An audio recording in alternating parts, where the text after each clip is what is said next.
গণভোটের যে গণরায় এসেছে হ্যাঁ পক্ষে, সংস্কারের পক্ষে, সেই রায়কে বৃদ্ধাঙ্গুলি দেখানো হয়েছে। সরকার গঠনের প্রথম দিনেই সরকারি দল বিএনপির ভূমিকা নিয়ে এভাবেই নিজের প্রতিক্রিয়া জানিয়েছে এনসিপি নেতা নাহিদ ইসলাম।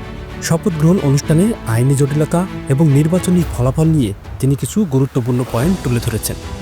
নাহিদ ইসলাম অভিযোগ করেন যে আদেশের ভিত্তিতে গণভোট অনুষ্ঠিত হয়েছে, সেখানে জনপ্রতিনিধিদের দুটি শপথ গ্রহণের স্পষ্ট নির্দেশনা ছিল, একটি সংসদ সদস্য হিসেবে, অন্যটি সংবিধান সংস্কার পরিষদের সদস্য হিসেবে। তিনি বলেন সরকারি দল কেবল একটি শপথ নিয়ে জনগণের রায়কে বৃদ্ধাঙ্গুলি দেখিয়েছে। এর ফলে দেশে এক গভীর আইনি ও সাংবিধানিক সংকটে পড়ার আশঙ্কা তৈরি হয়েছে। ফলে এখানে একটা আইনি এবং সাংবিধানিক সংকটও তৈরি হলো। আমরা জানি না কিভাবে এটা নিরসন হবে। সাবেক অন্তর্বর্তীকালীন সরকারের উপদেষ্টা খলিলুর রহমানের বর্তমান মন্ত্রিসভা যোগ দেওয়াকে অনৈতিক বলে অভিহিত করেছে নাহিদ ইসলাম।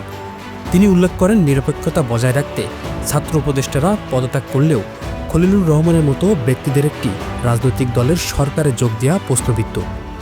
এই বিএনপির সরকারে মন্ত্রী হন বা সরকারের অংশ হন, তাহলে কিন্তু একটা প্রশ্ন উঠবে যে আগের অন্তর্বর্তী সরকার।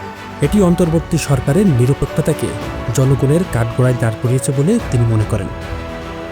নির্বাচনের ফলাফল নিয়ে গভীর সংশয় প্রকাশ করেন নাহিদ ইসলাম। তিনি বলেন সুপরিকল্পিত কৌশলের মাধ্যমে ফলাফলকে প্রভাবিত করা হয়েছে।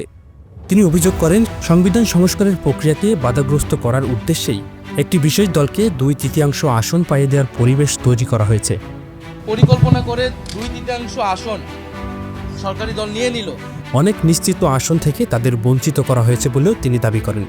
নাহিদ ইসলামের এই বক্তব্য রাজনৈতিক মহলে নতুন আলোচনার জন্ম দিয়েছে। জনগণের আকাঙ্ক্ষা ও জুলাই বিপ্লবের প্রতিশ্রুতি রক্ষায় সরকার পরবর্তী সময়ে কী পদক্ষেপ নেয়, এখন সেটা দেখার বিষয়।